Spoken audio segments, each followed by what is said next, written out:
നിങ്ങളുടെ ഇഷ്ട പരമ്പരകൾ എക്സ്ക്ലൂസീവായി സൺ നെക്സ്റ്റ് ആപ്പിലൂടെ തികച്ചും ഫ്രീ ആയി. ഇപ്പോഴേ ആപ്പ് ഡൗൺലോഡ് ചെയ്യൂ.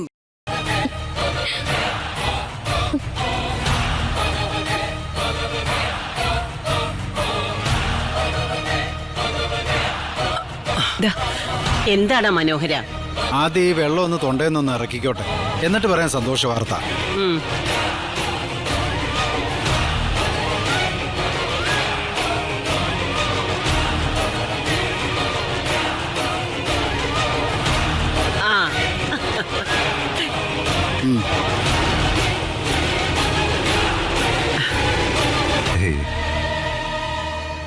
ചാർത്ത്.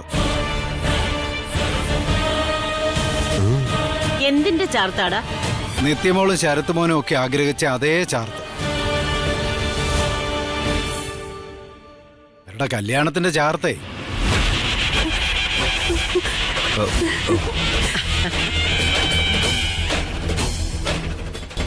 തീയതിയും മുഹൂർത്തവും എല്ലാം ഇതിലുണ്ട്. ആ, ഐശ്വര്യേട്ട അമ്മയുടെ കൈ തന്നെ ഇതിരിക്കട്ടെ. ചില സമയത്ത് ഇവന് നല്ല ഗുരുത്വമൊക്കെ ഉണ്ട്. കഷ്ടിച്ച് 1 മാസം ഉള്ളു ചടങ്ങിന്.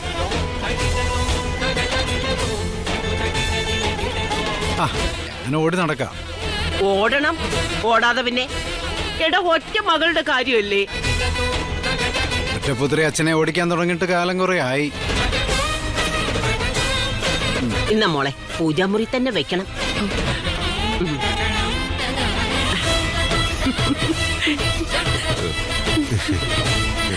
ആ, ശരത്തുമോന് സന്തോഷമായല്ലോ അല്ലേ? ആ, പിന്നെ ആയച്ച വളരെ സന്തോഷമായി. അത് കേട്ടാ മതി എനിക്ക്. ആ, എന്നാ പിന്നെ എല്ലാവരും ഓരോരോ പരിപാടിക്ക് നീങ്ങിക്കോ. ആ,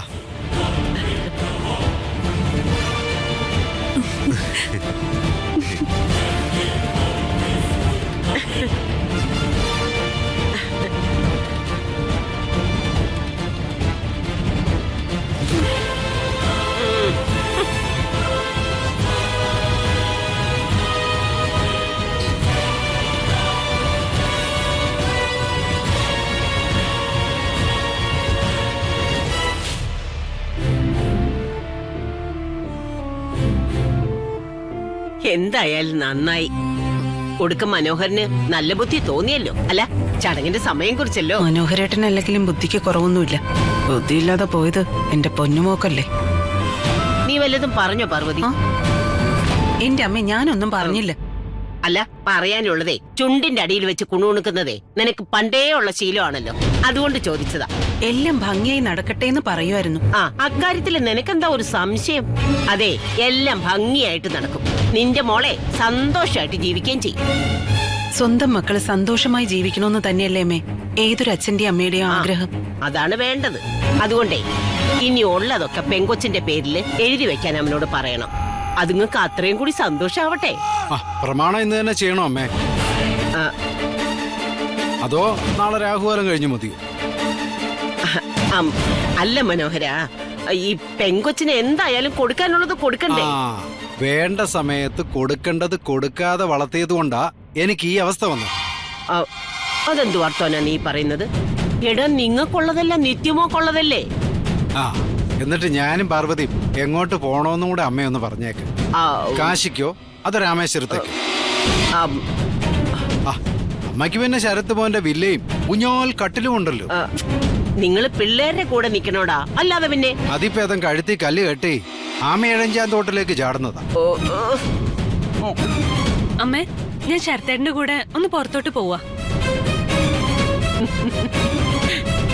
പിന്നെ ഞാൻ എന്റെ ഫ്രണ്ട്സിനെ ഇപ്പൊ തന്നെ വിളിച്ചു പറയും കേട്ടോ, ചാർത്ത കൈമാറ്റത്തിന്റെയും ഹൽദിയുടെ ഒക്കെ കാര്യം. ചാർത്ത എങ്ങോട്ട് കൈമാറാനാ? അല്ല, അത് മേടിക്കാൻ ഒരു കൈ വേണ്ടേ അപ്പുറത്ത്?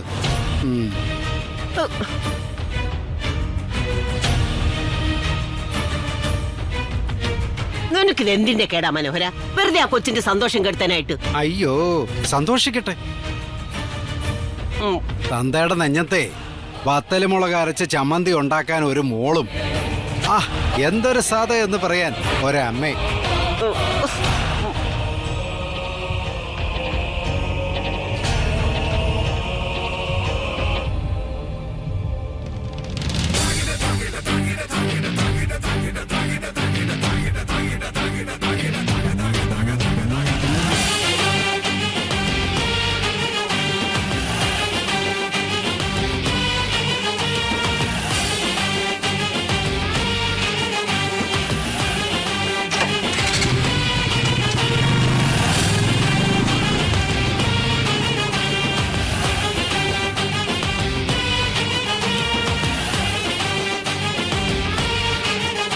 മോളെന്താ നോക്കി നിൽക്കുന്നേ?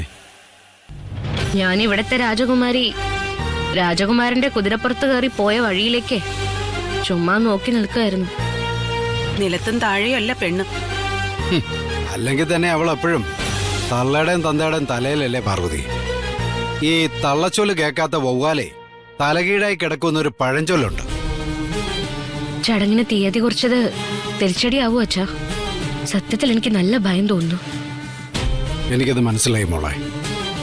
നല്ല ഒന്നാം തരം പൊളവന ശരത്തെന്ന് എനിക്കറിയാം. ഇടത്തേക്ക് ഇൻഡിക്കേറ്റർ ഇട്ട് വലത്തേക്ക് പോകുന്നവൻ. പേരിനൊരു കല്യാണം നടത്തിയിട്ട് അവൻ മുങ്ങിയ എന്ത് ഈ മനോഹരേട്ട? അങ്ങനെ സംഭവിച്ച അത് നമ്മുടെ മോളെ എറിഞ്ഞു വാങ്ങിയ വിധിയാണെന്നേ ഞാൻ പറയും.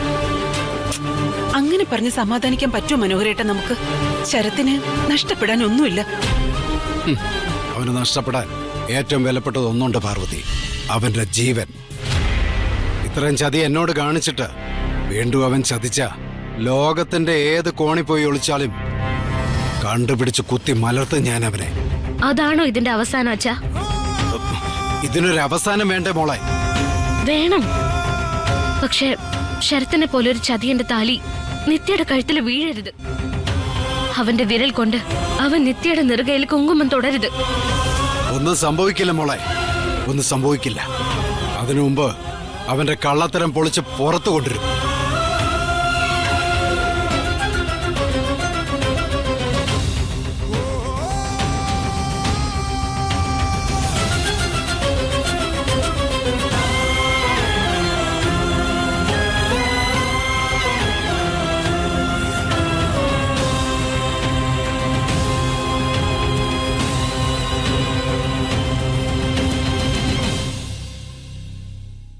അങ്ങനെ മയൂരിയുമായുള്ള വിവാഹത്തിൽ നിന്ന് അച്ഛന്റെ സമ്മതത്തോടെ തന്നെ പിന്മാറാൻ പറ്റി, അല്ലേ സിദ്ധു? അതെ. ഈ മഹിഷി നിഗ്രഹം എന്നൊക്കെ പറയുന്ന പോലെ അച്ഛന്റെ വക ഒരു മയൂരി നിഗ്രഹം. നന്നായി, ആളുകളെ മനസ്സിലാക്കാൻ പറ്റിയല്ലോ. അവര് ശരിക്കും ക്രിമിനൽസാ ഡോക്ടറെ. ഞങ്ങൾ കൂടുതൽ അന്വേഷിച്ചു. ആ അമ്മയുടെയും മകളുടെയും പേരിൽ വരെ ക്രിമിനൽ കേസുകളുണ്ട്. അത്തരക്കാരെ സൂക്ഷിക്കണം സിദ്ധു. ഏത് നിമിഷവും എന്തും ചെയ്യും. അല്ല, എന്റെ അനിയത്തി സില്ലുവിനെ കൂട്ടുപിടിച്ചായിരുന്നു ഇതിൽ അവരുടെ നീക്കങ്ങൾ. ദേവിക്കെതിരെ കുറെ വിഷം അവളുടെ മനസ്സിലും കുത്തിവെച്ചു. എങ്ങനെയും സിദ്ധുവിന്റെ ജീവിതത്തിൽ കയറിപ്പറ്റി വന്നതായിരുന്നു അവരുടെ ഉദ്ദേശം. സ്വത്ത് സ്വത്ത് സ്വത്ത്, അത് മാത്രമായിരുന്നു ലക്ഷ്യം. നമ്മുടെ സുധിയേട്ടന്റെ അനിയത്തി നിത്യ സില്ലുമായിട്ട് ഫ്രണ്ട്സ് ആയിരുന്നു. അങ്ങനെ നിത്യ വഴിയാ അവിടെ നടക്കുന്ന കാര്യങ്ങളൊക്കെ സില്ലു അറിഞ്ഞോണ്ടിരുന്നത്. പിന്നെ നിത്യയുടെ ഉഡ്ബി ഒരു ശരത്ത്. ശരത്ത് ഒരു പുതിയ പെൺകുട്ടിക്ക് ചൂണ്ടെറിഞ്ഞു.